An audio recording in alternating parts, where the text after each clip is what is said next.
Bonjour mesdames, bonjour mesdemoiselles et bonjour messieurs.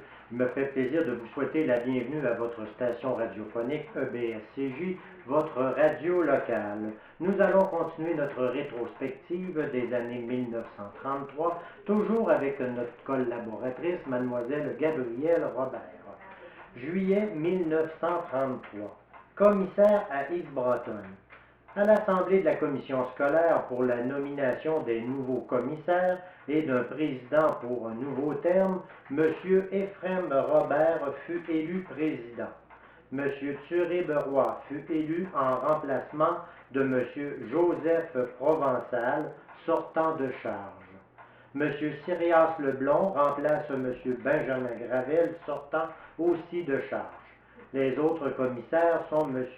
Jean-Louis Nadeau et M. Joseph Groslot. À août 1933, l'Asbestos Mine Limited, qui avait cessé ses opérations depuis 4 ans, a ouvert ses portes à une dizaine d'ouvriers pour des réparations.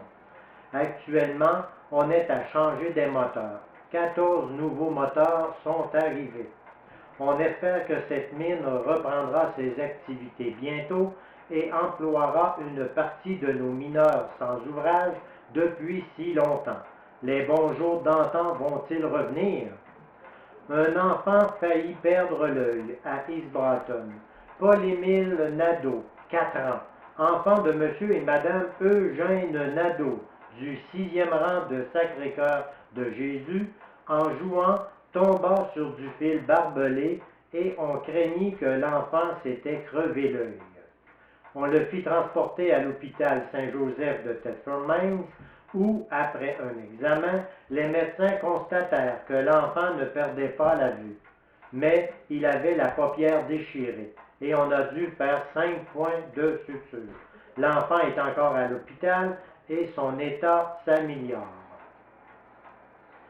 L'honorable J.E. Perrault reçoit un groupe de citoyens qui demandent la construction de pavages. Une délégation composée du maire, des conseillers et d'une vingtaine de citoyens d'East Broughton, accompagnée du député provincial, M.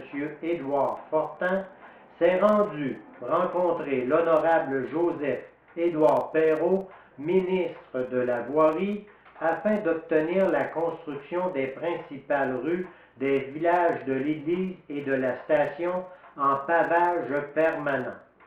La délégation, présentée par M. Fortin, a fait valoir le chômage qui existe actuellement dans cette importante localité et la nécessité pressante de venir en aide aux miséreux.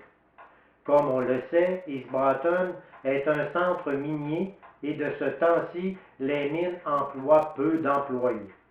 L'honorable M. Perrault a promis de donner son attention immédiate à cette demande et de soumettre au comité du chômage sans délai cette requête afin de pouvoir ordonner incessamment les travaux nécessaires.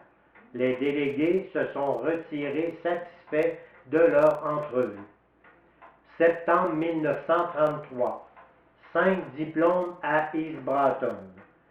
Il nous fait plaisir d'annoncer que Mesdemoiselles Irène Lessard, Rita Trudel, Marie-Jeanne Provençal, Aldéa Lefebvre et Berthilde Perron d'East Broughton, élèves des Sœurs du Perpétuel Secours, ont obtenu du Bureau central des examinateurs catholiques de la province de Québec leur diplôme avec la note distinction.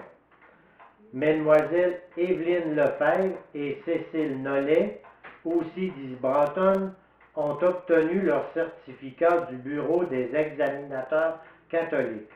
Nos félicitations à ces jeunes filles ainsi qu'à leur dévouée maîtresse. Octobre 1933. Joyeuse réunion à East Broughton. Se sont réunis à la résidence de M. et Mme Ernest Doyon, du 5e rang, un groupe de parenté et d'amis pour célébrer le 64e anniversaire de naissance de M. Doyon. Une adresse fut lue par Mlle Cécile fille du jubilaire, tandis que leur fils Jules Aimé présentait une bourse bien garnie.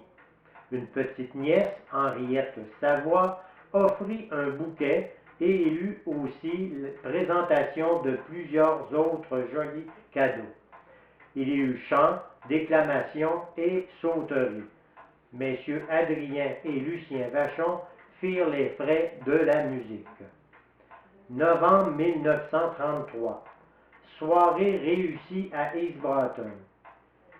Il y a eu à la salle de l'Hôtel de Ville d'East Broughton une agréable veillée du bon vieux temps donnée par un groupe de Saint-Maurice de Thetford Mines. Les numéros du programme étaient nombreux et variés. Les acteurs ont su faire revivre en nous le souvenir des vieilles traditions canadiennes en représentant parfaitement les scènes de Vive la Canadienne, Marianne s'en va au moulin, Malbrook s'en va en guerre, Évangéline et bien d'autres. 4 couples de garçonnets et fillettes rendirent très bien un cotillon de l'ancien temps. Le programme musical fut aussi très goûté de l'auditoire. Les organisateurs méritent des félicitations pour leur succès. Décembre 1933. Cours de tissage à East Broughton.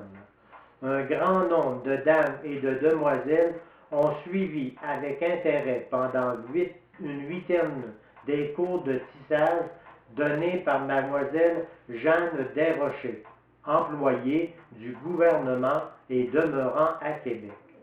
C'est la deuxième fois que nous avons cet avantage et les dames et demoiselles ont su fort l'apprécier en s'y rendant très nombreuses. On est à ériger une requête pour avoir des cours de couture et d'art culinaire, espérant être favorisés comme l'ont été certaines paroisses des alentours. Octroi du gouvernement du Québec aux chômeurs d'East Broughton.